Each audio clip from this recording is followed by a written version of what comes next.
Hi everyone, I'm Stacy Wright from Phoenix MUFON. Welcome to the latest installment of the Phoenix MUFON live streaming lecture series. Tonight we have our lecturer Michael Schratt, who's going to tell you all kinds of great stuff. Michael is a private pilot and aviation historian and has been investigating UFO encounters for over 25 years. Between 2008 and 2009, Michael meticulously reviewed a minimum of 50,000 cases which were preserved at the Center for UFO Studies archives in Chicago. In an effort to maintain an important part of our national history, Michael has recreated dozens of highly credible UFO cases by the use of drawings, illustrations, and commissioned artwork. Many of these include USO, unidentified submerged objects, actual extraterrestrial encounters, and prehistory UFO cases which have never seen the light of day. Michael has appeared on multiple media platforms, including the following: Coast to Coast AM, History Channel, Paranormal Matrix, UFO Hunters, and Fade to Black. In addition, Michael has been a guest speaker at multiple UFO conferences, including the following: Phoenix MUFON, Orange County MUFON, International UFO Congress, MUFON Symposium, and UFO Con. So let's turn this over to Michael. You guys are going to love this, and all of you are going to come out of this so much smarter. Take it away, Mike. Okay. Thank you for giving me the opportunity to join all of you today. I really appreciate it. The title of the lecture today is UFO Magical Mystery Tour, a pictorial history of lost, forgotten, and obscure UFO encounters. And before we begin, I want to talk about what's been going on the last 10 months. I think for all of us, it's kind of been a hard road because between the social distancing, between the masks, between the lockdowns, it's really moving us away from who we kind of are, because we're a tribal people. We need to associate with our fellow human beings. And when they take that element away from us, we no longer become a society and we become isolated. And that's where mental issues start creeping in and everything. So as they say, the show must go on. So we'll continue the road here. So that's what we're going to do here. I want to start out with a couple of quick announcements. The visual aids used in this presentation are computer-generated forensic composite illustrations which originated from actual UFO case files and eyewitness reports. And I want to give you the references where I got this information so you can verify it on your own, you can check it out, you can investigate it so that you know I'm just not making this up. So QFOS, that was 2457 West Peterson Avenue, Evanston. I believe that's now gone to University of Chicago. NICAP files, APRO, the headquarter MUFON location in California. Invisible Residence, there's an archive in Michigan where I was able to access that information. Uninvited Guest by Richard Hall, which is a very good publication. David Marler's UFO Research Collection, which is a world-class collection in New Mexico. UFO News Clipping Service, Wendell Stevens Archives, Leonard Stringfield Collection, also at MUFON headquarters, and then also the Gray Barker UFO Collection, and that's in Clarksburg, West Virginia. I would advise anyone that wants to go there, be prepared for a not user-friendly environment. I will leave it at that, but there's probably 12 file cabinets full of information in there that I don't think a lot of people have even gone there. So this is kind of the overview of where I got the information. I want to start here with the 1897 mystery airship wave. We always hear about how June 14th, 1947 with Kenneth Arnold, that was the origin of our modern day ufology. In a way that's true, but if you go back even further, it predates to 1897. How? Now, one thing I want to keep in mind too, though, is if we think about what happened prior to this in California, what happened prior to 1897, which may have an actual link to this UFO sighting. Of course, we've got the California Gold Rush, 1849, and I think it's important to note that in 1849, there were less than 12,000 people in the entire state of California in 1849. And when the gold rush really got going, and people from the Midwest and also from the East Coast started migrating westbound, it took them 6 months to get there. By the time they got there, people in the Northern California region where the gold fields were They were starting to set up shops. They were panning for gold. They were setting up hotels, and primarily they were selling blue jeans and they were selling shovels, but they were price gouging. And the price gouging continued onto the hotels and also into the local neighborhoods. And that's why it's so expensive to live in San Francisco. It just trickled down to our time now. This is the origin point for all of the huge rents and the horrible cost overruns in California. It starts with 1849. So how do we tie the UFO in here? If you look at the newspaper clippings in Sacramento, in Oakland, California, in San Francisco, California, we started getting reports, literally hundreds of reports from credible eyewitnesses, even the mayor of Sacramento, Oakland. What they reported seeing is this large 150-foot long gondola-shaped craft with these wings coming off the side. There was a rudder in the back. There was what looked like an airbag out in front. And then there were these beaming spotlights coming down. This is 1897. It started actually in Sacramento, went on to Oakland, and then moved to San Francisco. But these beaming spotlights were reported by hundreds of eyewitnesses who had the technology to have this very powerful beaming spotlight. So the sight picture here then is covered wagons were being overturned. People were yelling through the streets. There were horses that were darting across, and it was total chaos. No one knew what was going on here. Here's some of the original line artwork and sketches. You can see it's a scene of chaos here.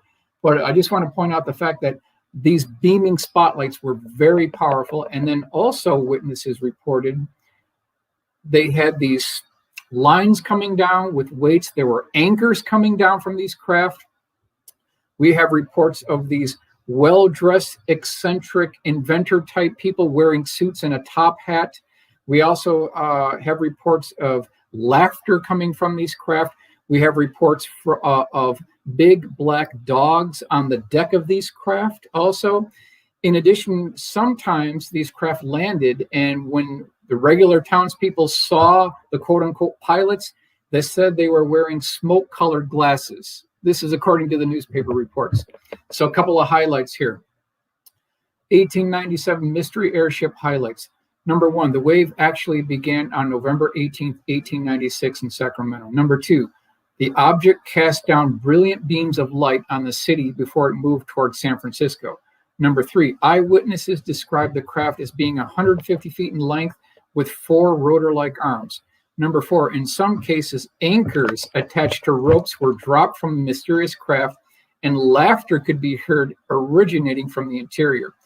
Number five, by May of 1897, virtually all the sightings ended, like someone flipped a switch. Here's kind of an enlargement of what these craft look like. You can see the man with the top hat, well-dressed inventor, eccentric type. The 2 wings, that's been reported as well.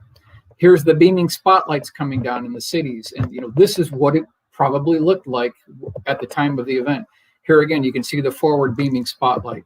Okay, so now we're moving on to another significant case. April 24th, 1964, Socorro, New Mexico. Of course, this is the famous Lonnie Zamoro case. And it's interesting to note that the linchpin to this case is the eyewitness himself. Lonnie Zamoro, his credibility was never questioned. He's a reliable witness, served years on the police force. And as the accounts talk about, even before this sighting actually took place, there was an egg-shaped craft that flew over kind of the outskirts of Socorro, right over this couple's house, car that was on vacation. Hey, Michael. Yeah, go ahead. I'm not sure we're seeing the same slides that you're talking about. I think because I'm on Socorro, New Mexico right now. We still see the first one. You still see the first one. So really? I think because you have to do it in the PowerPoint program as opposed to like a typical slideshow. There you go. Now we see it. There we go. So did you guys see all these then or no? No, we didn't. Maybe Okay, review them real quick. You want me to stay in this mode? Do you want me to stay in this mode? Yes, please. Yeah. Okay. Well, good thing you mentioned that. All right. So just to review then. Thank you. These are beaming spotlights. This was the original line work showing the anchors coming down. Laughter was heard coming from these things. We already talked about the 5 points, so we won't review that. Just want to do a quick overview of what actually is being seen. And you can see these men with the top hats on. That was reported. So I'm thinking that there could be a very interesting connection between the gold rush and the 1897 mystery airship wave. It sounds like someone was trying to figure out a way to move secretly and quickly, perhaps gold assets from the West Coast to New York City. Don't know for sure, but that's one possibility.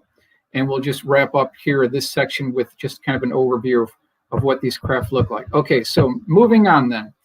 April 24th, 1964, Socorro, New Mexico.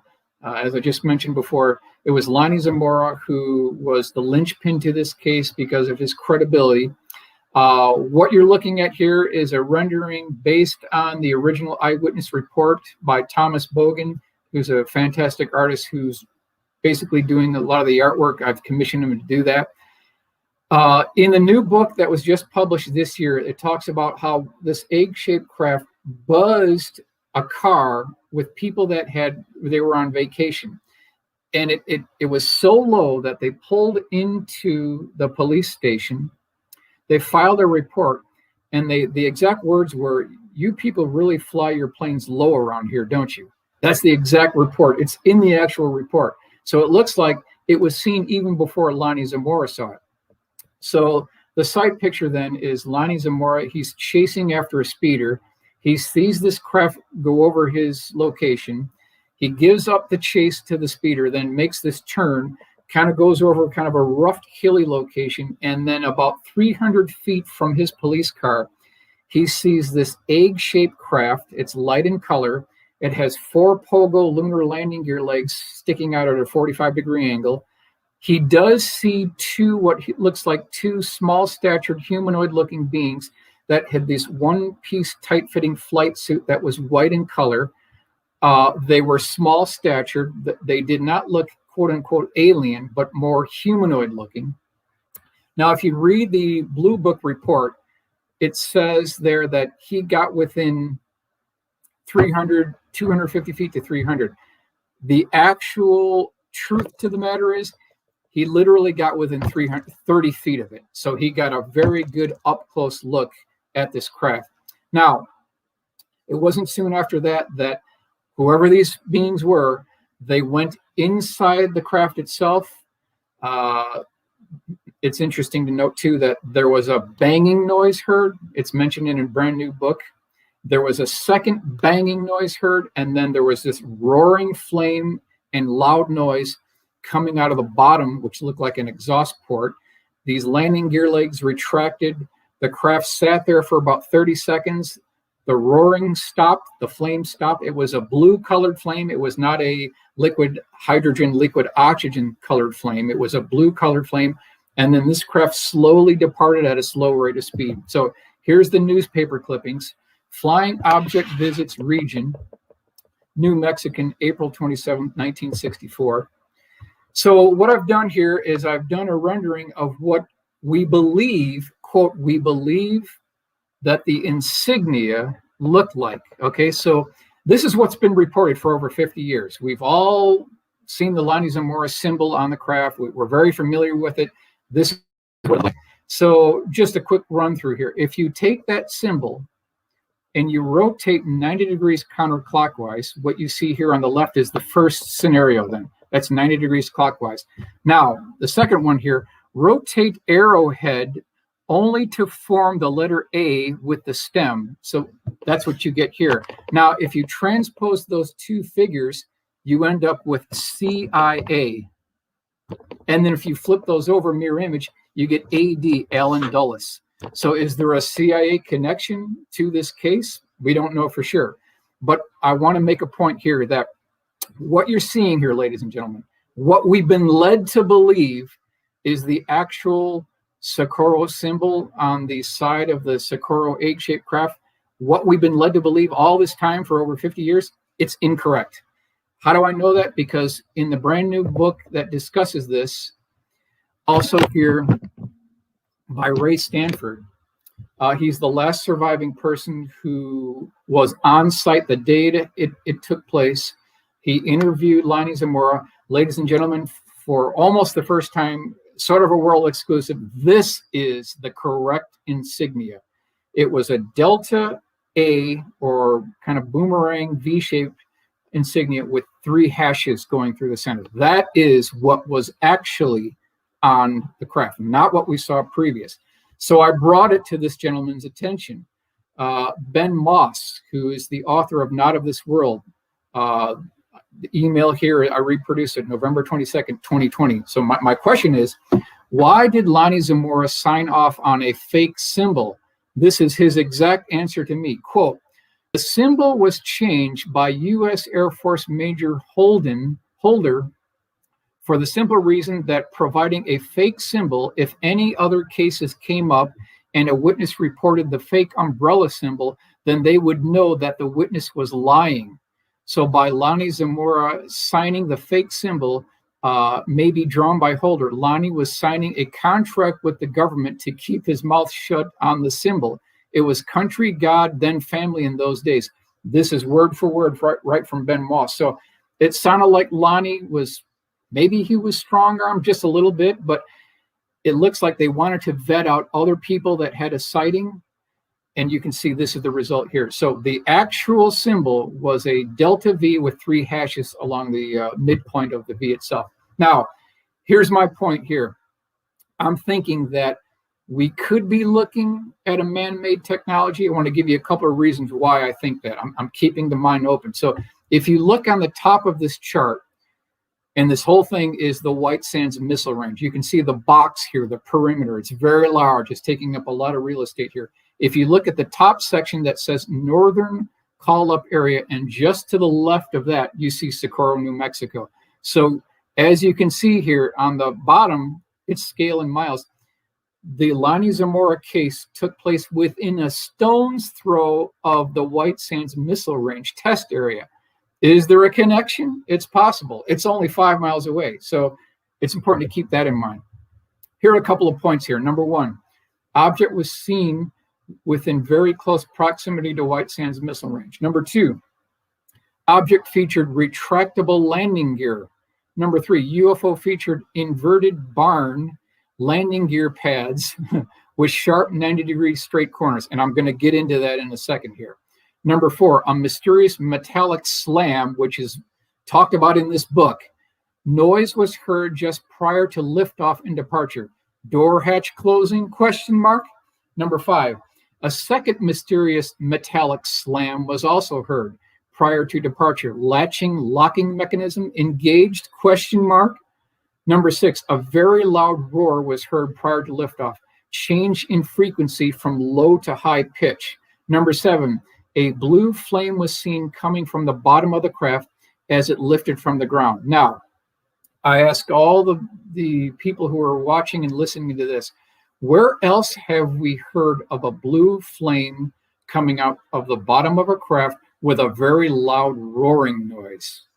So think about that for like 3 seconds. Where have we also heard? We've heard reports of a blue colored flame coming out of the bottom of a UFO with a loud roaring noise. It's the December 29th, 1980 Huffman Cash Landrum case. Also had a blue flame and a loud roaring noise as well.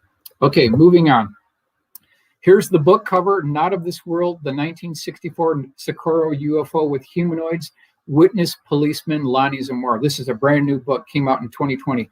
Look, ladies and gentlemen, at the landing gear pads, okay? Look at these pads. It's got this top of a barn roof look to it. Angular 90-degree corners. So what I ended up doing is I looked in this is page 208 of Not of This World, and they show you the impression and the female indentation that this pad made in the soil. That's the actual photograph, and they've got this hidden line diagram here. So what I ended up doing is I modeled it up in SolidWorks. Here's an enlargement here. Did a quick model of this. That's what it looks like. This is the landing gear detail. And so if you do a 3-view drawing, this is what you end up with here. Now, I just posed this to you. Look at the 90-degree corners. Look at the point at the bottom. Also the 90-degree corner on the left-hand side. Does this, ladies and gentlemen, remind you of an alien spacecraft landing pad? I pose it to you for your consideration. Okay, moving on. JAL Flight 1628, November 17th, 1986, Paris to Tokyo. It took place over Alaska. Now, this was part of a May 9th, 2009 disclosure project in Washington, D.C. It's been so long now. Can't believe it's been so long. But that was May 9th, 2001 is when it actually took place with Dr. Stephen Greer. Now, I want to highlight the fact that there are two separate incidents when you talk about the JAL Flight 1628. But every time that this case is discussed, ladies and gentlemen, they always leave out the first part of this case. What was seen by pilot Terryuchi and the co-pilot at the beginning part of the sighting, and I'm just going to simply discuss it here. What they actually saw were two Campbell's soup cans that were cut in half. They were 150 feet across. They were black in color. They had what looked like a black plastic piece of electrical tape going down the center, and then these alternating amber colored lights that were flickering and flashing, and they were alternating as they went down. These two craft followed the 747 for at least 30 minutes, and they ended up making a whole 360-degree turn to see if they could lose these craft, but they stayed lockstep with the 747. Now, this was a cargo 747. This was not a passenger 747, and they were carrying wine.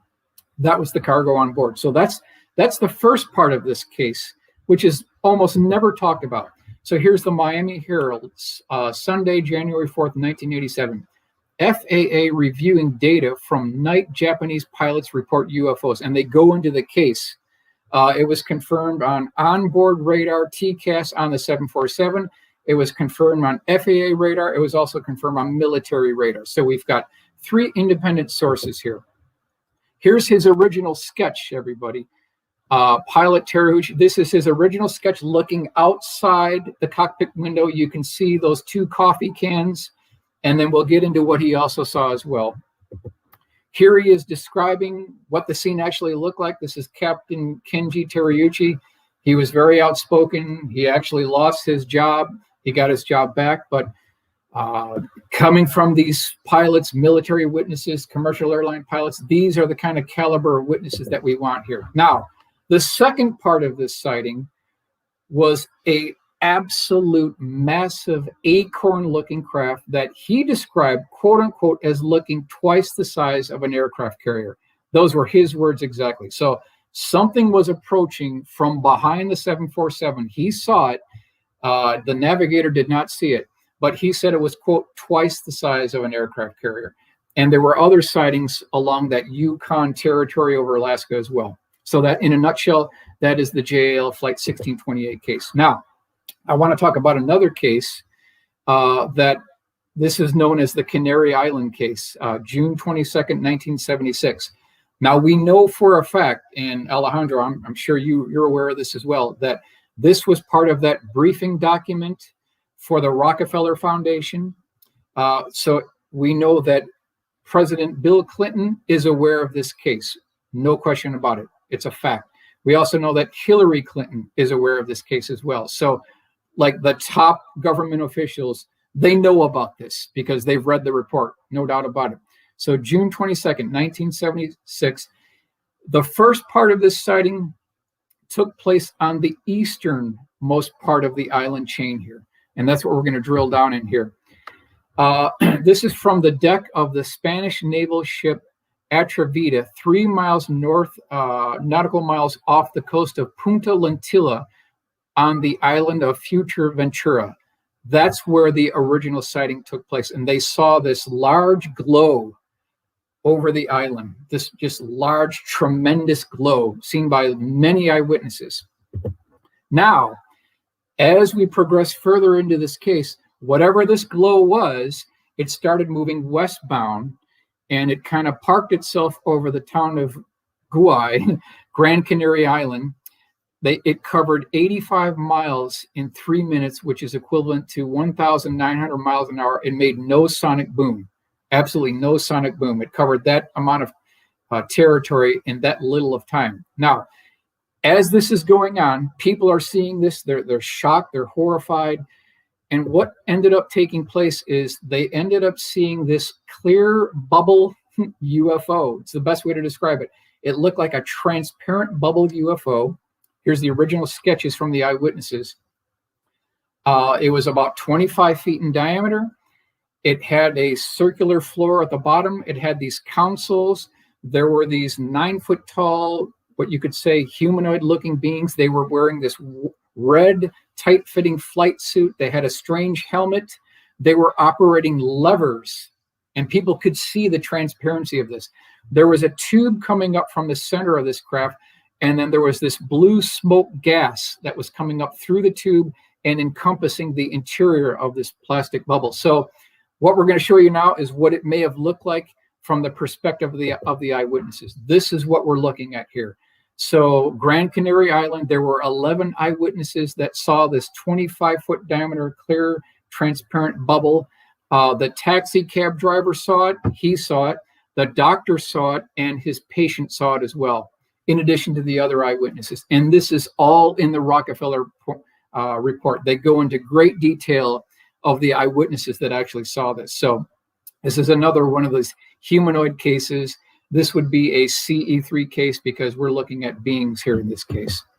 All right, December 1976, Dana Point, California. I pulled this from the QFOS archives. This is my original rendering of what it may have looked like. Here is the actual newspaper clipping. Driver view of UFO sighted, Dana Point, California. It rotated slowly, quietly as it hovered. Now, this is the view looking from inside the car out the windshield. This is what they may have seen. So it was the wife and 2 children. They were in the passenger seat. This is what it probably looked like. So now I want to take you into the drawing, and what they reported is kind of a red blinking light on top, and then literally hundreds of these computer microprocessing lights that were flashing. And this is a motif that's reported in multiple different cases. But now I want to take you, ladies and gentlemen, into an even more accurate rendering. And when we do a rendering, we don't just give you, a similar automobile or something that looks kind of, ladies and gentlemen, this is the make and model of what it looked like. We don't know what color it is, but this is the exact make and model of the vehicle. Here's the craft hovering overhead, passing by the windshield. And then the report says that this thing tipped up, ladies and gentlemen, on a 90-degree angle and then rolled away like a wagon wheel. That's something we've heard of as well. These craft tipping up at a 90-degree angle and then this rolling wagon wheel motion. Interesting case. All right, November 20th, 1956, Danielson, Connecticut. The craft was 25 feet across. The woman was the primary eyewitness. It was late at night. She was hanging up laundry when she sees this half-sphere dome. I call this the vanity light case, with these color lights that were revolving. She could see this thing hovering over her house. It nearly clipped the top of the chimney. It almost hit the gutters there and a tree. It dropped down to very low altitude. She could see the bottom of it.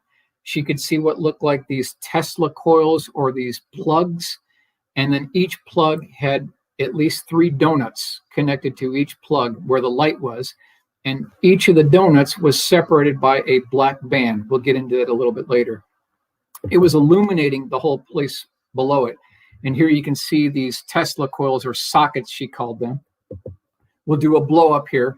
So on the bottom of each of these donuts that were separated by a black band, there was this Aztec or Inca inscription writing. She said it also looked like something you would see on the borders of a Peruvian rug or a Mayan pottery. That's what she said the inscriptions look like.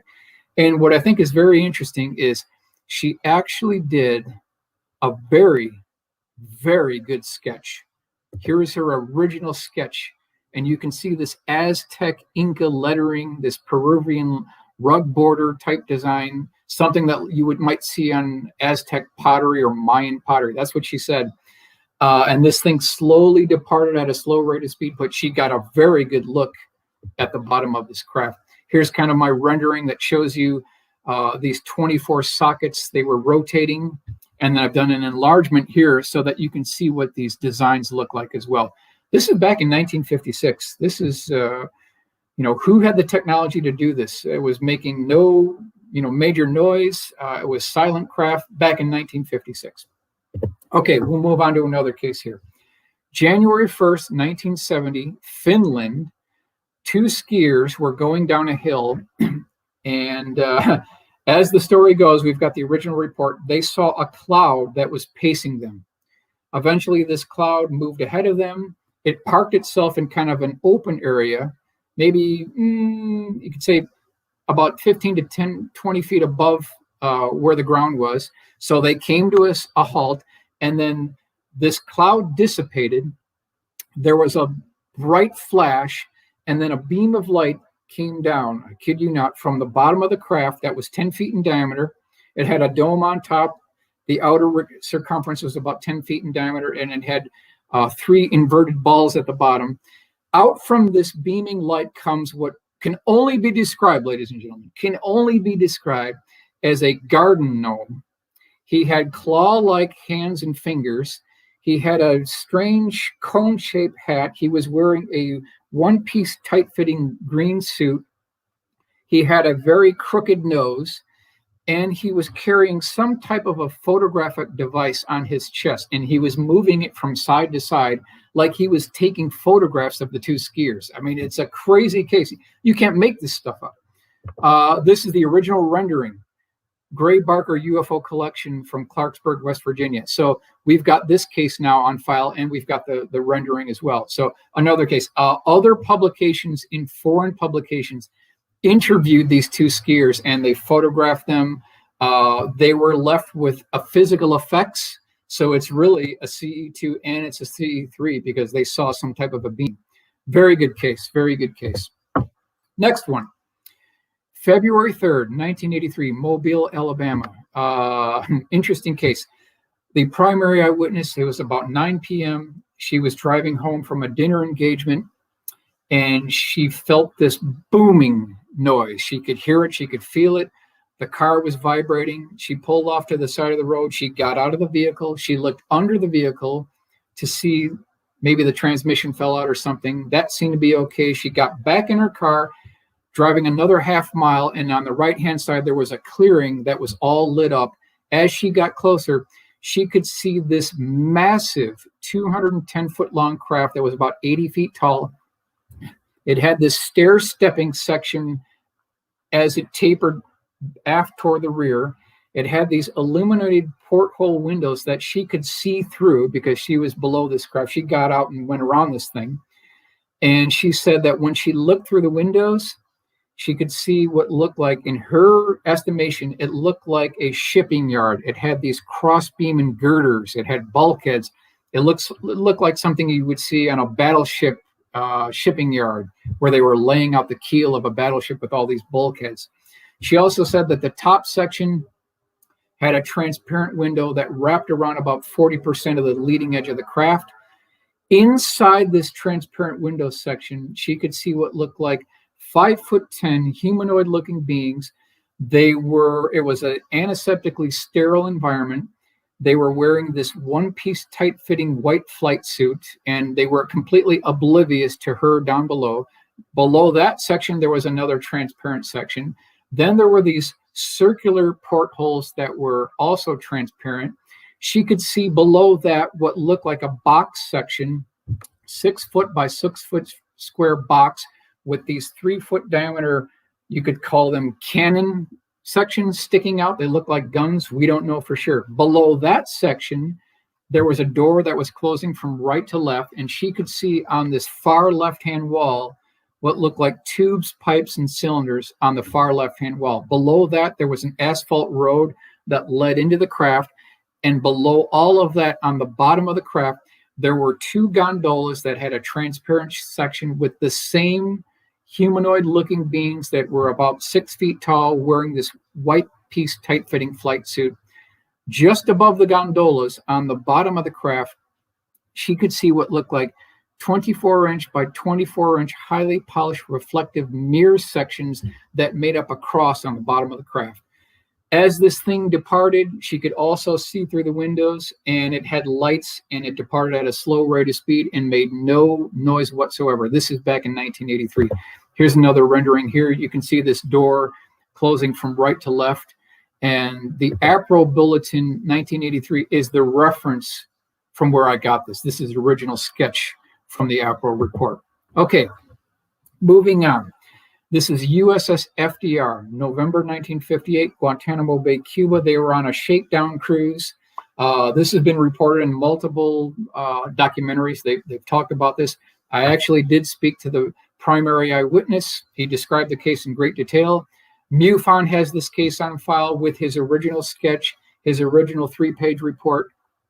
So the site picture here is it's about 9 p.m. and there's absolute commotion below decks, ladies and gentlemen. Everybody is trying to get topside where the aircraft are stored. They're on the flight deck. They're running. It's chaos. It's 9 p.m. at night. Everyone's trying to get up onto the flight deck. And what are they seeing? What are they trying to see? This is the original sketch from the primary eyewitness. You can see that when they finally got there, there were 20 naval personnel, including the primary eyewitness. They saw this strange orange-colored 200-foot-long cigar-shaped craft hovering over the flight deck at about 100-foot altitude, approximately 200 feet in length. They could feel the heat coming off this craft onto their faces. So automatically it qualifies as a CE2 because it's got physical effects. Now, running along the side of this cigar-shaped craft were these square porthole cutouts that were transparent.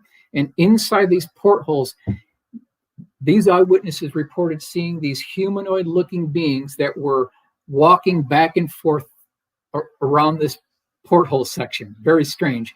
And this is his original sketch. I've done an enlargement. And you can see that inside this porthole, one of these beings lifted up his hand above his head and was waving to the naval personnel below. Now, this is a CE3 now because we're talking about humans. So what we've done is we took everything put together, the eyewitness report, we've got the sketch, we've got the blow up, we've got the 3-page report. We tried to put this in a full color 3D rendering. We want to take you to the scene now, ladies and gentlemen, and this is what we're looking at. This is what it could have looked like in the mid-1950s, because the USS FDR was the first aircraft carrier to carry onboard nuclear weapons, and it had a history of UFO sightings. So you can see in this porthole window, this being as though he's waving back to the naval personnel below, and we'll do an enlargement here. Here's the enlargement. So this could be what it may have been like when they were there and they saw it. All right, we're going to move on here. May 26, 1979, Calusa, California. The site picture, this is another case from QFOS. It's been reported in MUFON archives as well. The primary eyewitness, it was 11:30 p.m. at night. It was very late. He was watching TV. His wife and 2 kids were sleeping in the bedroom, a little bit farther away from the living room. All of a sudden, the air conditioning conked out, and then the TV conked out. So he got out of the couch. It was 11:30 p.m. He walked to the circuit breaker box behind him, thinking maybe something surged or there was a circuit breaker that popped or something.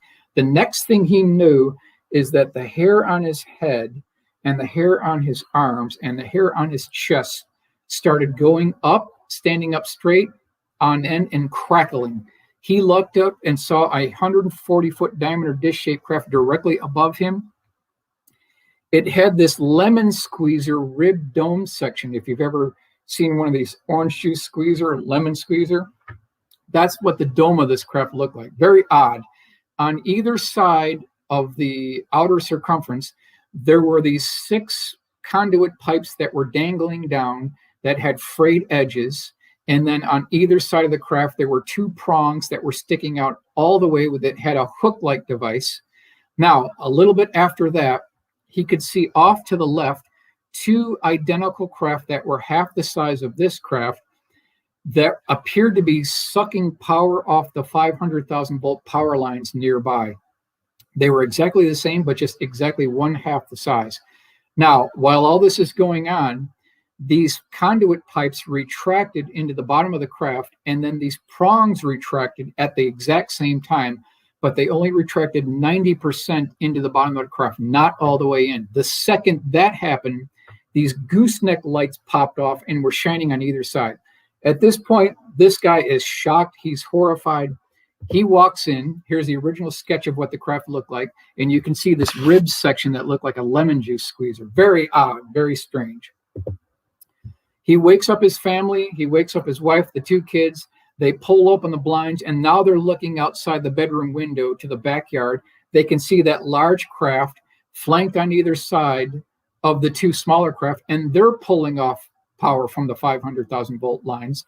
Now something very strange happens. If you look closely, you can see that center craft, and you can see the rolling hills in the background. The report says that the large craft went from a dead standstill to hovering over the hills in the background in less than 1 second, and then came back again to the exact position it was in less than 1 second. So we're talking about going 24 nautical miles away, then 24 nautical miles back, 50 nautical miles total in literally less than 2 seconds without no sonic boom. And this is in the mid to late 1970s. Who had the technology to do that? It's all in the report as far as what they actually saw. At this point, the husband said, you know what? I'm done. We're out of here. He was horrified. He packed up his wife. He packed up the two kids. They were probably in their pajamas because it was a rush situation. They jump into the pickup truck. Now they're going down the road 90 miles an hour. That large craft starts following them. I'm not making this up. This is all in the report. Starts following them, goes off to the right-hand side of the truck, goes over the cab of the vehicle, over to the left-hand side of the truck, then goes back over to the center of the truck. It says they're going 90 miles down this paved road. They finally make it to the neighbor's house. They knock on the door. They come to this screeching halt. They pile out of the vehicle. They basically bang on the neighbor's door. So two more eyewitnesses come out, plus the original four. So there were 6 eyewitnesses that saw the tail end of the sighting as this large craft departed at a high rate of speed. It's a very good case, very famous case. All right, moving on. We've got additional reports from the Clarksburg, West Virginia Gray Barker collection of CE2 cases. This is Stigler, Oklahoma, 1961. 2 women were driving down the road when they saw a dish-shaped craft approach their vehicle. It had power line type interference, so it's a CE2. It eventually parked itself over their vehicle, and it started lifting their car off the pavement about 15 inches. So it's a CE2. And also the report says that the speedometer on the vehicle was reading like 120 miles an hour, but they were standing completely dead still. So my question is, what did Steven Spielberg know? Because he sort of integrated this into his movie, Close Encounters of the Third Kind. What did Steven Spielberg know? Did he read these reports? It's possible because it's reflected in his movie. Moving on, here's the actual report. They describe the case in great detail. Close encounters, just quickly, briefly go over the classifications. Number 1, close encounter of the first kind is a visual sighting, lights in the sky. Close encounter of the second kind is physical effects, landing, trace marks, broken branches, car engine stalling. Close encounter of the third kind, a quote unquote, from Steven Spielberg, that's when you meet him. So that's when you meet the quote unquote. All right.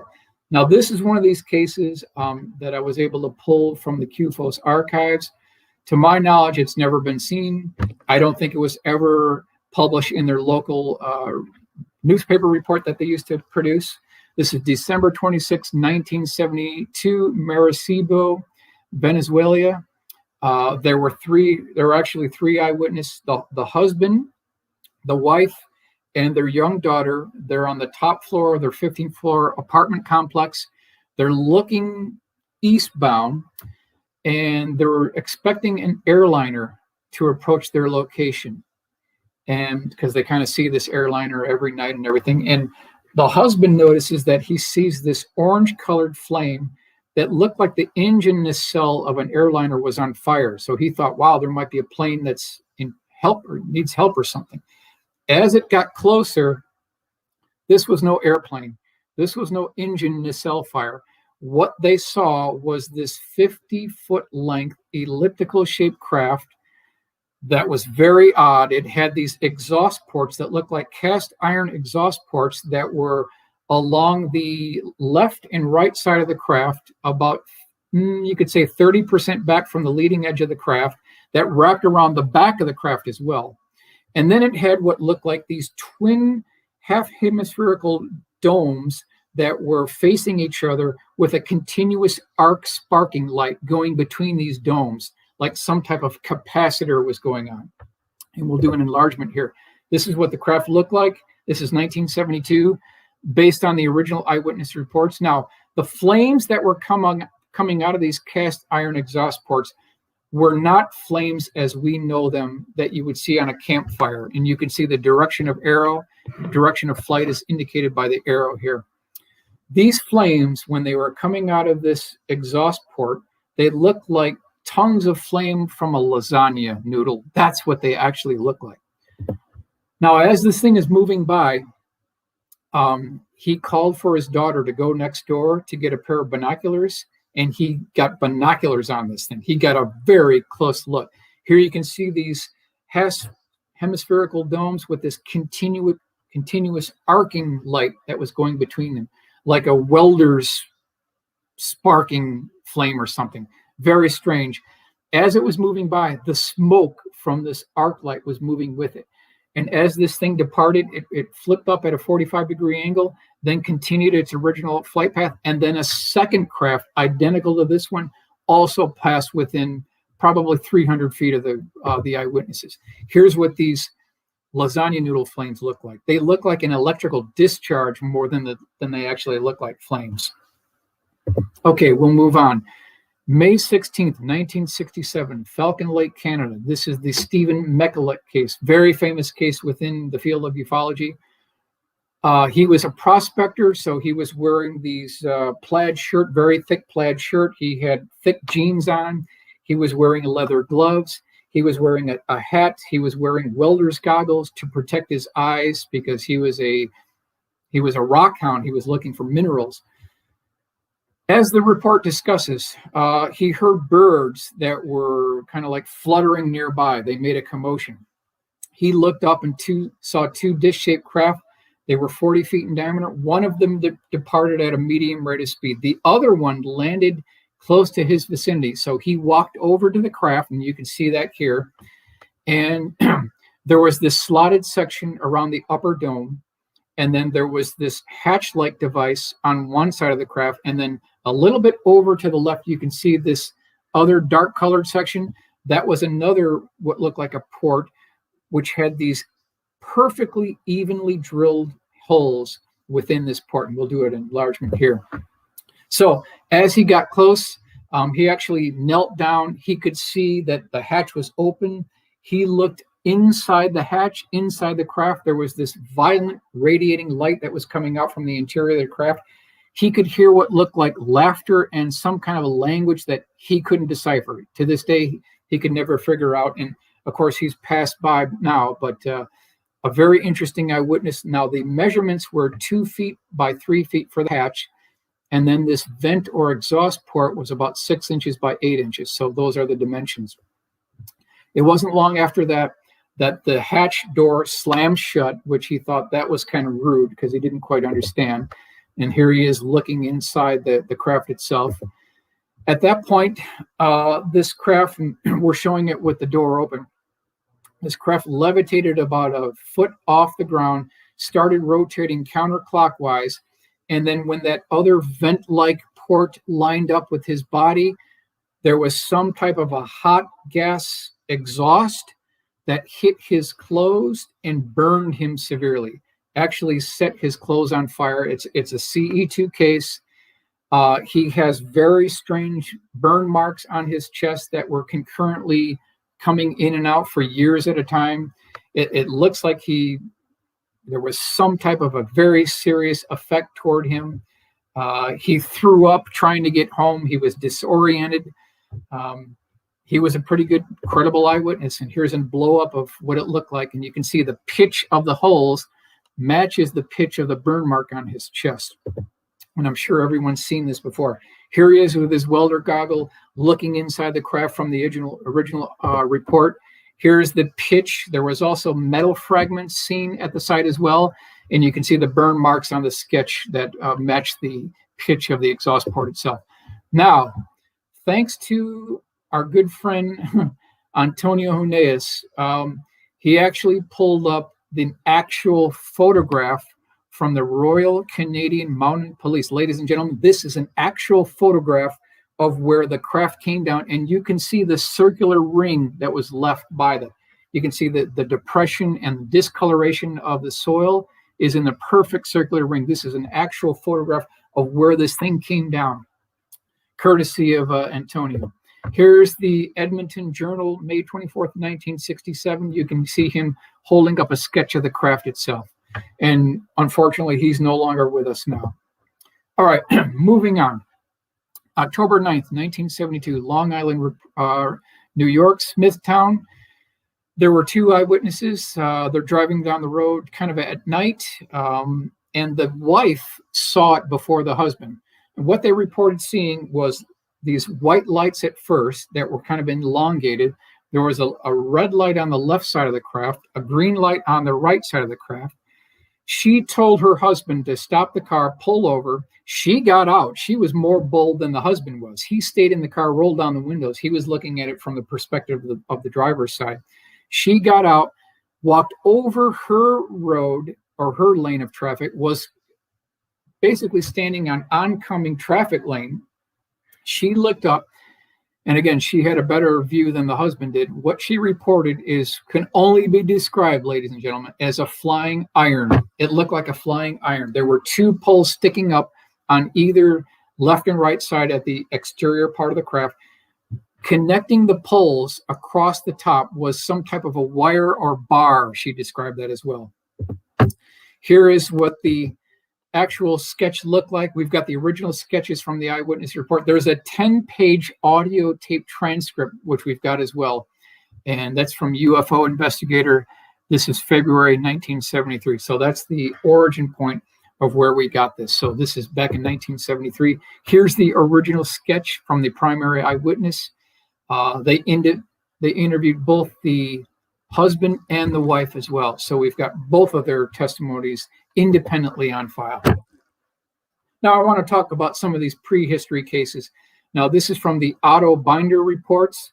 This was something called Our Space Age that was published in a number of publications, newspaper all around the country from around 1965 to 1969. This is like a weekly column where people would send in the reports, send in these historical cases, and then they were illustrated and then published. So we'll just go through a couple of these here. October 12th, 1796, on Columbus Day, over 170 years ago, Canadian observers reported an astonishing fleet of airships, UFOs, with portholes and visible occupants sailing over the Bay of Fundy from the Pacific Stars and Stripes. So this is 1796, long before the mystery airship wave of 1897. So who had the technology to do this in 1796? Moving on. So what we've done here is we've made full color renderings based on these pencil sketches, which gives you kind of a unique feel because we're making it come alive now. We want to take you into the sighting. We'll move on to the next one. July 1868. This is 1868, before the 1897 mystery airship wave. Villagers in Campeggio, Chile, were frightened by a giant armor-plated machine covered with steel scales whose twin searchlight eyes stabbed down brilliantly. I love the way they word this. So who, ladies and gentlemen, had the technology to fly something in 1868 over Chile that had these beaming spotlights coming down? This is long before mystery airship wave. So let's take you to the full color rendering. Boom. Here's what it may have looked like as it's flying over these towns and cities. And obviously, a lot of people saw this thing. So it's another one of these sightings. Okay, September 4th, 1967. This is Greece. This is another QFOS report. I don't think it's ever been seen. I've never seen it published anywhere. Two brothers were on the top of their apartment complex. They were setting up stereo equipment. One brother was basically yelling to his other brother, "You've got to see," because this guy was setting up stereo equipment, "you've got to see what's flying over us." They ended up seeing a 25-foot diameter dish-shaped craft with these kind of lighted sections around the outer circumference of the craft. Now, the report says that it parked itself literally 15 feet above their heads. A very, very close sighting. We've done a blow up here, literally 20 feet above their heads, very close. Here's what the original sketch looked like from the QFOS archives that I pulled years ago. These are his original notes, his original callouts. He wrote about a 5-page report describing this. I went ahead and did an AutoCAD version. I like his version better, actually. And so this is another one of these significant cases that have literally never seen the light of day since 1967. Okay, we're going to move on. This is the famous, ladies and gentlemen, Father Gill case, June 26, 1959, Papua New Guinea. Father Gill is, of course, the primary eyewitness. This is one of these linchpin cases because the amount of eyewitnesses. There were at least 25 Native people that saw this with Father Gill. Just to set up the scene, this is not an independent case because it happened over a series of at least 2 days. So it wasn't an isolated incident. So it's June 26, 1959. It's kind of early in the evening. This assistant runs out into the mission to get the attention of Father Gill. You've got to come out and see this. We're looking at something. It's just incredible. When he gets out, what he sees is this 35-foot diameter dish-shaped craft, which had another circular section above it that was about 20 feet in diameter. And on top of that two-tiered wedding cake, there would look like 4 humanoid beings that they just looked like average men. It looked like they were setting up some type of mechanical equipment. Now, 2 guys were near the forward section of the disc. The other 2 guys that were setting up the quote-unquote mechanical equipment, they were further toward the center, so they were obscured. There was also this colored light blue, you could say, beaming spotlight originating from the center of the craft at about a 45-degree angle. They saw that as well. So now we'll do a blow up here. This is what it looked like here as Father Gill saw it. Now, what he ended up doing is he ended up waving to the guys on top, and they actually waved back. And this case is called They Waved Back. That's what they actually call this case. So we're looking at a CE2 case. Now, when I brought this to the attention of Paul Hynek, who's the son of Jalen Hynek, who's featured in Close Encounters of the Third Kind in a cameo appearance, we were talking about this case. And Paul said to me, he said, "You know what, Mike? Back in 1974, Father Gill visited us in Evanston for dinner." This is back in 1974. He was there. Jalen Hynek was there. Paul was sitting right next to him at the dinner table. And he said that Father Gill laid out this entire case. And he talked about this at great detail. And he said he wasn't seeking fame or fortune. He wasn't trying to make money out of it. He was a very credible eyewitness. He came across very sincerely. And when I heard this from Paul Hynek, it just made it that more real. I think, ladies and gentlemen, we can bank on this case. This is one of these, we can bank on this case. Okay, Chicago O'Hare, April, May 2001. This is not to be confused with the other Chicago O'Hare sighting that took place, I think it was 2006. This is a different sighting that predated that. There were 4 eyewitnesses. Now, it had just rained the night before, so it's kind of early in the morning, nighttime, still pretty dark out, but it was wet out. The tarmac was wet. And near the Ozark hangar, that's where this actually took place at O'Hare Airport. The primary eyewitness described to me, and I did see him in person. I've got his original sketch. He said he saw this dish-shaped craft hover over the wet tarmac, near the Ozark hangar. Now, from this perspective, it looks like a cigar-shaped craft, but on looking down, it looks circular. It looks like a dish-shaped craft. There were about 12 elongated lighted sections on each side of the circumference of the craft. There was a bubble canopy that was in the forward section. There was this small little circular port section on the top middle part of it. And then he said something very weird that's been reported on multiple different sightings, multiple different cases. He said it had these octopus tentacles that were moving back and forth, and there was a ball connected to the end of these ports. And he said that these things looked like they were alive. They were moving like they were actually living. Here's his first sketch, his first attempt at this. On the bottom end of this thing, there was these prongs or protrusions sticking out. That's something that's reported at least 12 of the cases as well. Some type of prongs or protrusions. They had a ball at the end of them. Keeps popping up in all these cases. Here's the my drawing that I came up with based on his original sketch.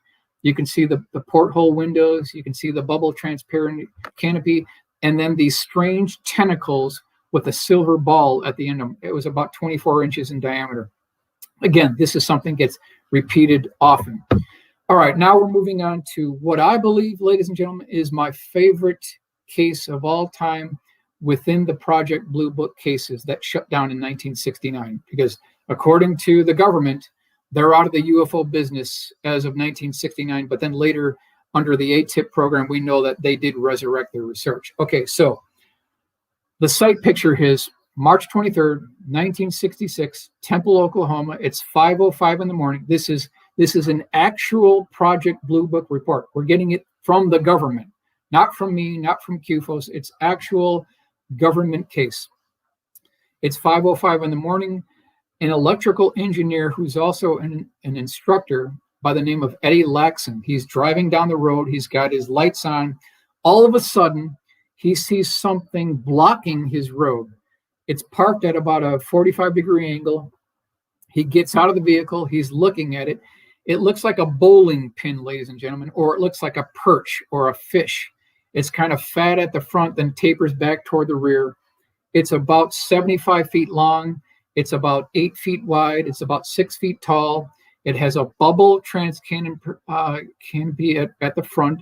It has this pogo landing gear section. So there's these 4 landing gear legs sticking out. It has bright illuminating lights in the front.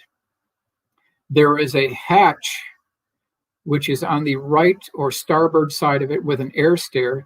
And then there's this man who looks exactly like a man. He was wearing 2-piece military fatigues. He had a baseball cap with the bill turned up, directly in the report from Project Blue Book. He was shining a flashlight near the bottom of the craft. And then there was this spire or stinger coming off the dorsal part of the top of the craft, which terminated in a ball. Directly after that, there was a porthole window that was divided into 4 equal pie segments. And then just after that was the letter written TL4768 written on the side of the craft. That's what he described. So I want to move on to take you to the original sketch. This is the original sketch by the primary eyewitness, and it's rough. It's very rough. It took a lot of time to clean it up. And if you look at the dimensions here, he's claiming that the craft was 8 feet tall and it was 75 feet across. If that's true, then this drawing is way, way out of scale. It's way out of scale. That 75-foot dimension should be way off the page, somewhere to the left somewhere. So I spent 2 days correcting it, making the corrections, doing all the call-outs, and this is the final rendering of what we came up with, what this craft looked like. Now, I will mention that the eyewitness, Eddie Laxon, said that this guy who was wearing this 2-piece military fatigues, he said it had these emblems on his arms that looked like chevrons, like a military rank emblem you would see somewhere in the military. He said that's what this guy was wearing. And he also said that if he saw him in downtown Oklahoma City that night, he'd recognize him. He got that close to him. All right, so here's the actual template cover page.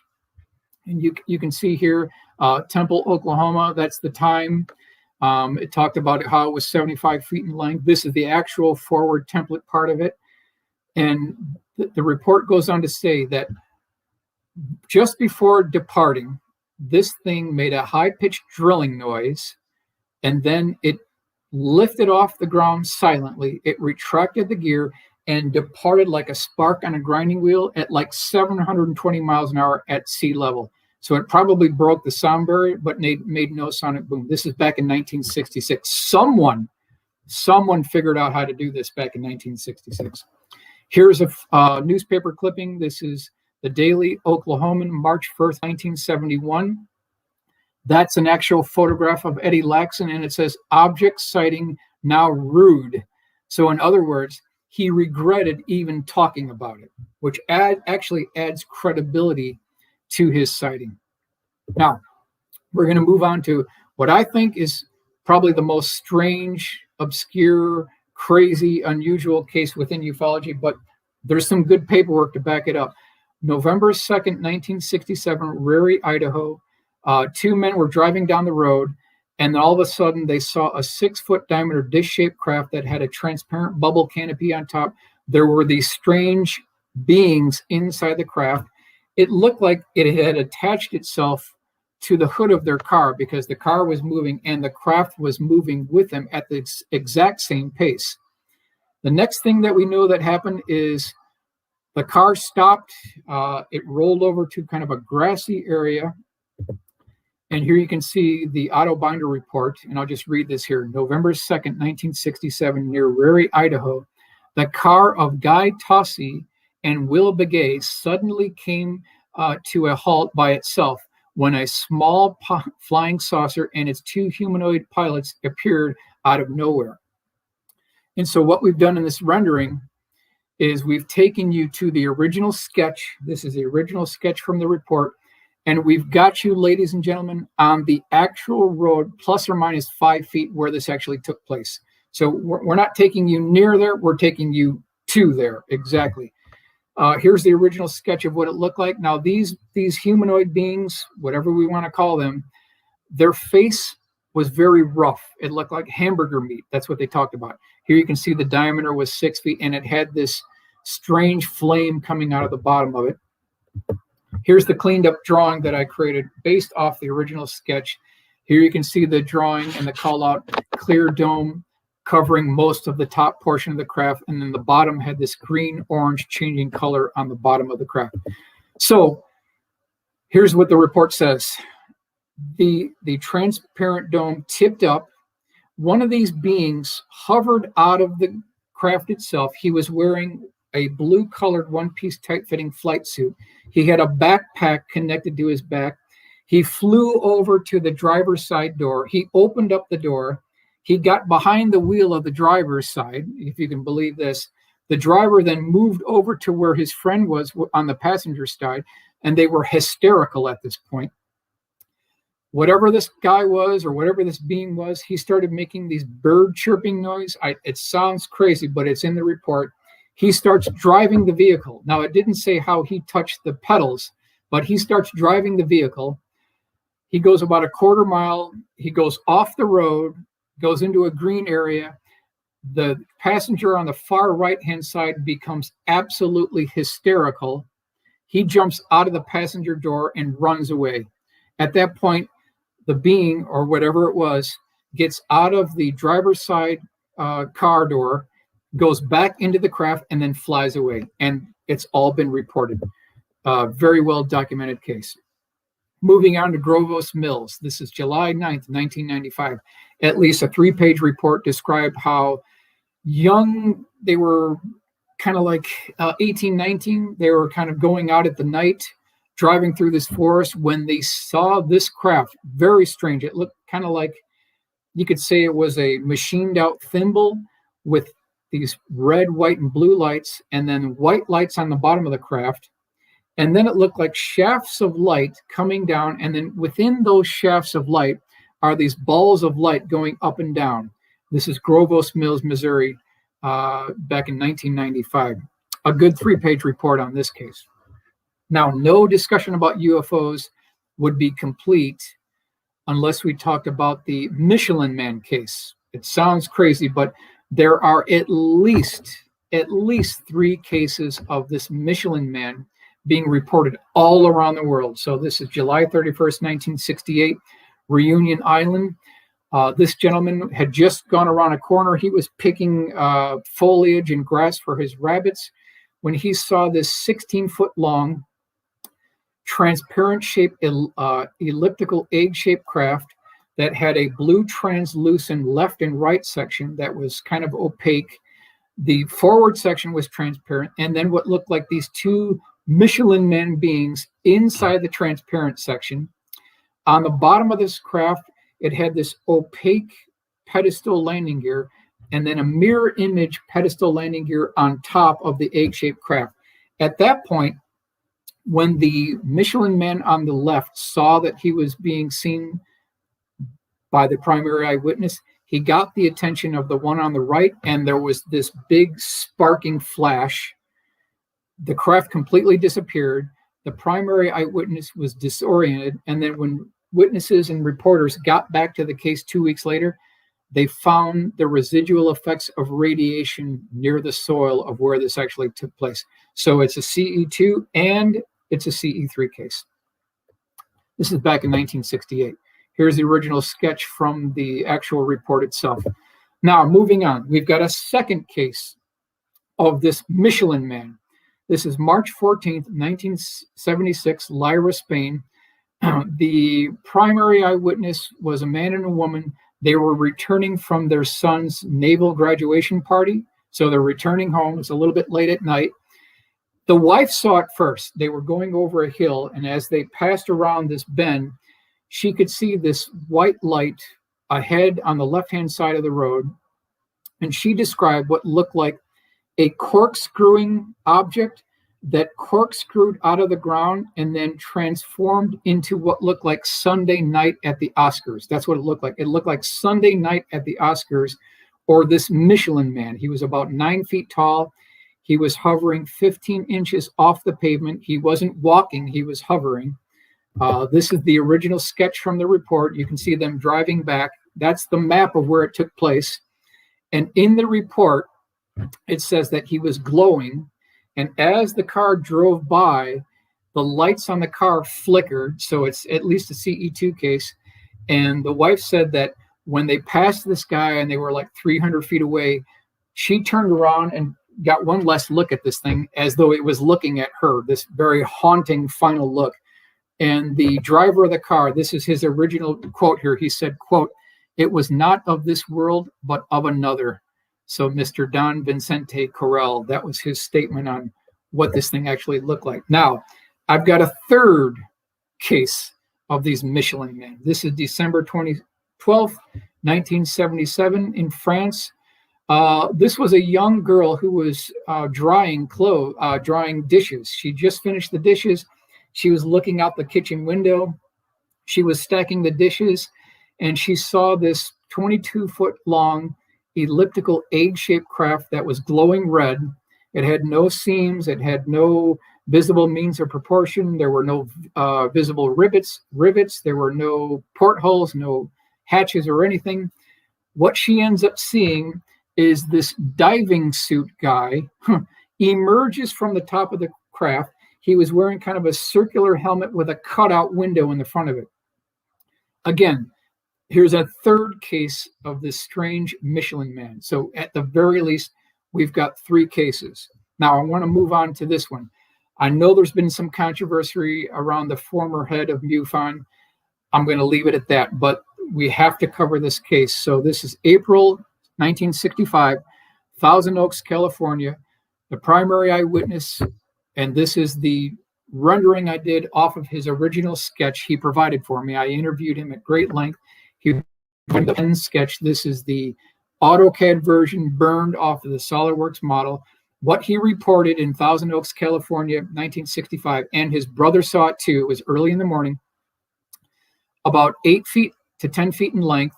It was 3 feet tall. It looked like a brick or a sponge with rounded corners. And then he said what looked like dryer hose with these ribs were sticking out at a 45-degree angle, and it had these lunar landing gear sections that were kind of darker and blue. And then he said, ladies and gentlemen, he said that connecting these two landing gear legs was this scissor crossbeam support. And at the very midpoint of this crossbeam support, it looked like a hex head bolt that you'd get out of Ace Hardware. He literally said the word hex head bolt. So this looked like a very early preliminary, perhaps gravity control, anti-gravitic prototype back in 1965. And this is the full color rendering of what this craft actually looked like. So I want to move on here. We're talking about USOs very quickly here. Unidentified submerged objects. And I want to report that at least 51% of all UFO cases are in point USO cases, and it's almost completely forgotten about. That's what I want to talk about in this next slide here. The government-sponsored 1969 University of Colorado $600,000 Condon report failed to mention any USO cases. How can they do that? It represents 51% of the phenomenon, and they completely discredited or didn't even consider the USO reports. Of the 1,517 foreign or non-American cases categorized by Jacques Vallée, 50% were at seas, which I just think is incredible. Alejandro, how much time do we have? Are we still on? We're still on? I'm not sure how long it was scheduled for. Okay. So, I was told an hour and 15 minutes. So we're there now. We're there now. Do you want to go 15 more minutes and then I can do 15 more minutes. Yes, we can do that. Sounds great. That. Okay, we'll continue on here. I think it's important that we talk about USOs because they're almost completely forgotten. The Canadian UFO report discussed this at great length, and sometimes you have to go outside the U.S. to get these reports.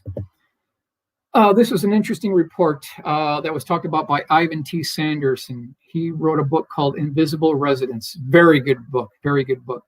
USS Wasp off the coast of Puerto Rico, 1963. This is during a naval training exercise. So there's 5 naval ships, 2 submarines. They were tracking, ladies and gentlemen, a USO that was tracked going over 150 knots at the depth of 27,000 feet. This is back in 1963. Who had the technology to do that back in 1963? 150 knots at 27,000 foot depth. That's a level of technology that publicly we're not aware of at that time. June 14th, 1992, Catalina Island. There were multiple eyewitnesses that saw hundreds of lighted dish-shaped craft just below the surface. And then a few minutes later, they popped out. So this is another USO case. They popped out of the ocean and flew away. Multiple eyewitnesses in Catalina Island. Here's another one. February 7th, 1989, Catalina Island. Multiple witnesses reported these strange USOs coming up from below the submerged part just around the coast of Catalina Island and then floating on the surface for about 60 seconds and then launching these dish-shaped craft off the back and then submerging immediately within a minute of this. This is going on. This is actually taking place. Multiple eyewitnesses. Here's another one. August 4th, 1967, Venezuela. Witness observed a boiling circle 18 feet in diameter. He was fishing in the bay, and this turquoise-shaped globe, he originally saw this boiling circular part. It pops up from the water. It's rotating in a kind of a counterclockwise fashion. He can see these triangles, and he also sees water dripping off the circumference of the craft, and then it slowly submerges back under. This is back in 1967, and this is going on even today. Here's another one from the report. USS FDR, October 2nd, 1963, west of Italy. Now, this is kind of a multi-stage report. The initial contact was 600 miles from the ship at 80,000 feet altitude. It approached the ship at a range of 10 miles at 5,000 feet. At that point, they launched F-4 Phantoms after this thing, trying to chase after this thing. And there was no match whatsoever. They could not intercept this craft. This craft made incredibly sharp turns and was clocked going 4,000 miles an hour. This is back in 1963. So anything publicly that we could throw at this thing, This thing outflew it, no question about it. There was no contest, no contest. It came from beneath the sea. Dr. Ruben Velea, a Brazilian scientist aboard an icebreaker in Admiralty Bay, Antarctic, was shocked out of his senses when he saw a strange craft shoot up out of the sea through more than 37 feet of solid ice. Now, I want to repeat that again, just the back of it. It went and punched through 37 feet of solid ice. I mean, who does this? Who does this? Who can do this? 1955, Antarctica, Operation Deep Freeze, Admiralty Bay, USCGC Eastwind. USO broke through 37 feet of solid ice and then flew away. So the report within Ivan T. Sanderson says that, and they're watching this from the deck of the ship, this bullet-shaped craft that was about 200 feet in length comes popping through the ice, 37 feet of solid ice, and then all these thick chunks of ice are flying out into the local area there and then slamming down, and it makes this boiling ring of water as this thing shoots off into space back in 1955. Who had the technology to do that? We can do that with our fast attack submarines, right? We can punch through 37 inches of ice, but not 37 feet of ice. No way. Who's doing this in 1955? I asked the question, who's got the technology in 1955 to break through 37 feet of solid ice and then fly off into space back in 1955? I want to know who's doing this.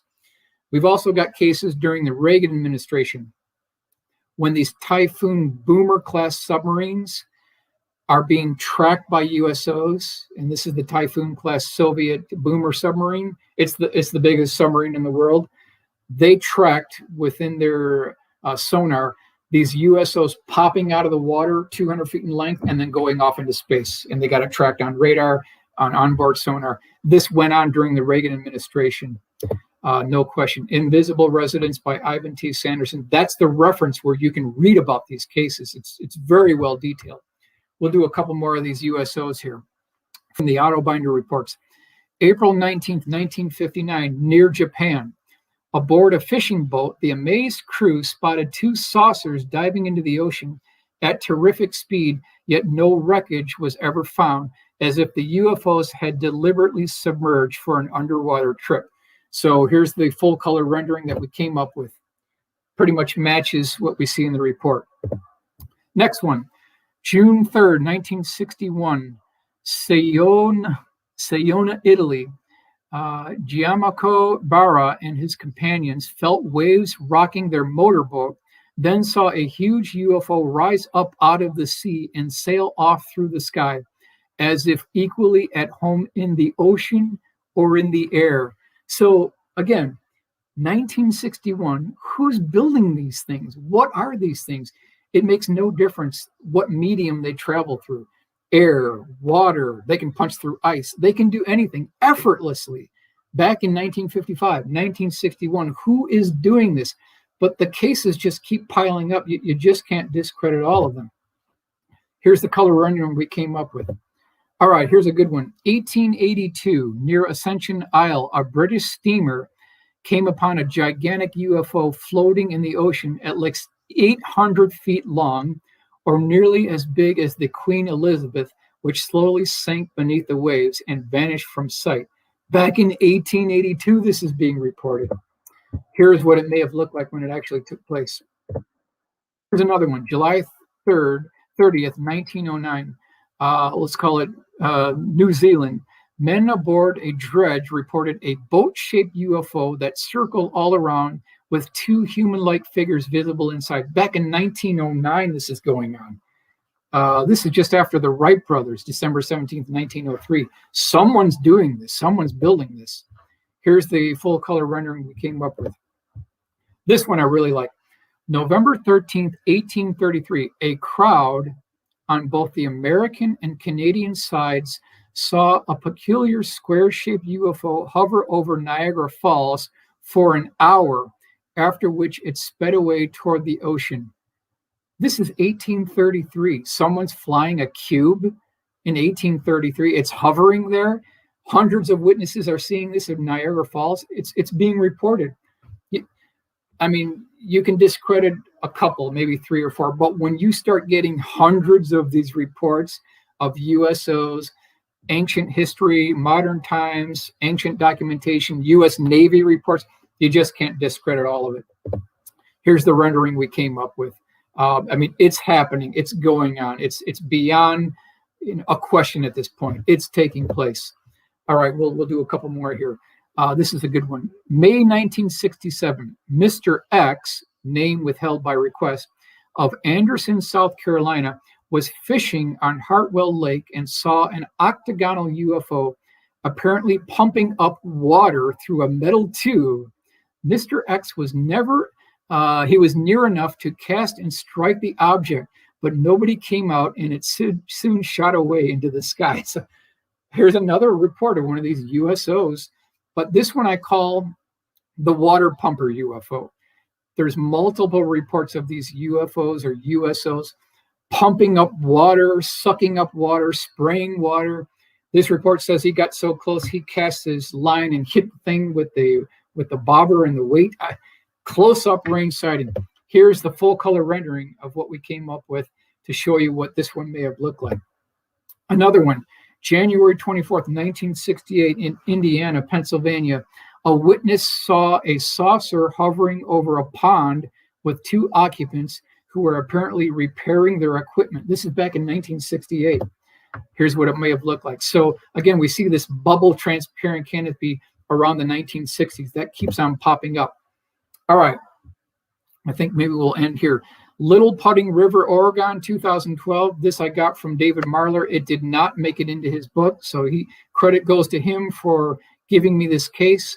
The primary eyewitness, this is 2012, stated that what he ended up seeing was this 180-foot-long triangular-shaped craft that had rounded corners. I've got his original sketch, which I'll go over here. That's the original sketch. I redrew it in AutoCAD, and he said that this tube came down from the center of the craft, is about 4 to 5 feet in diameter. It was transparent. It started sucking up water, and then right next to the tube, it started spraying water down. Then he said that these relief valves popped out, and they were spraying out water as well. While all this is going on, there's this light going left and right, like Knight Rider 2000 and Knight Rider. It looked like KITT, that Trans Am, that front light on the Trans Am. That's exactly what this thing looked like. There was lights circling around this whole craft.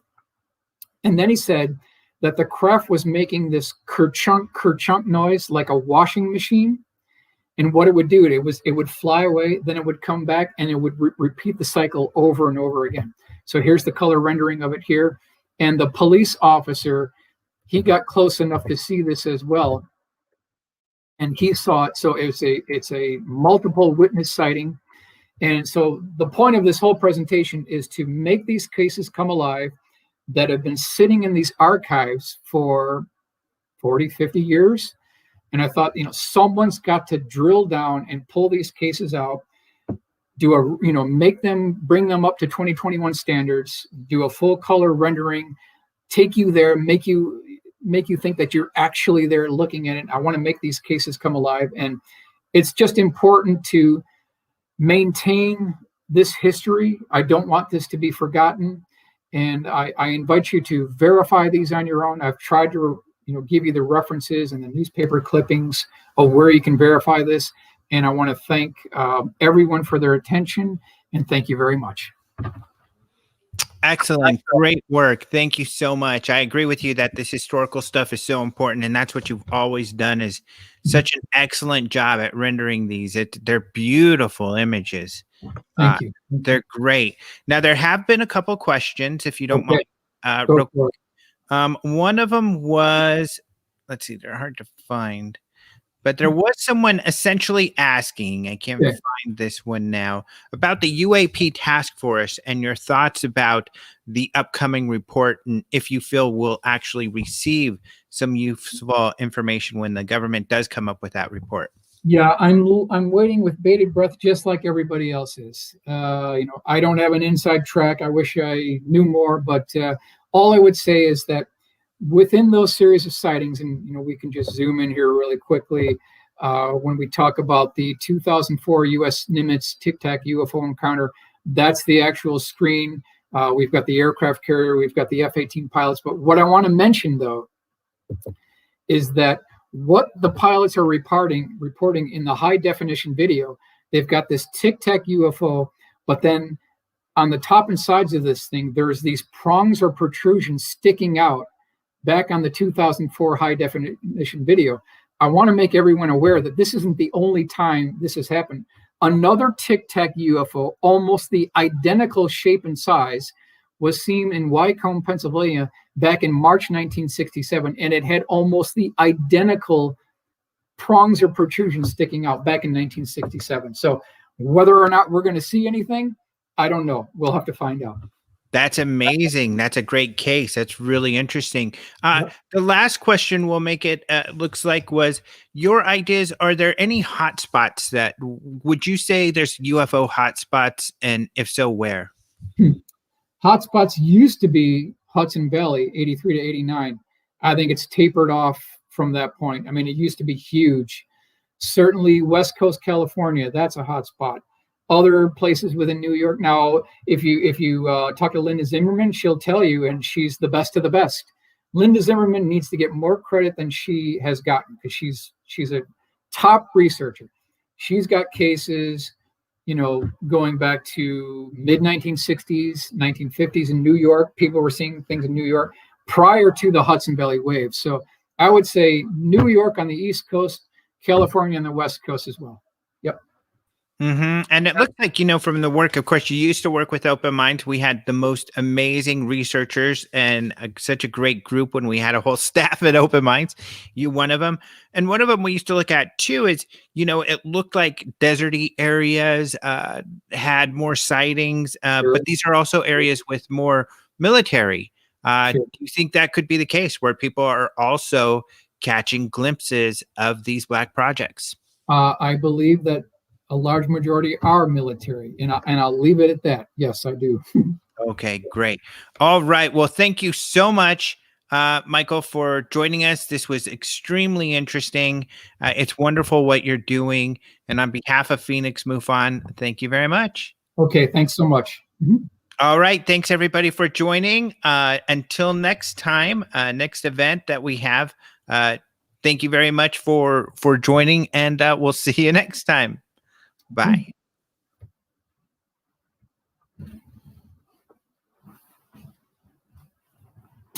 All right. Thanks a lot.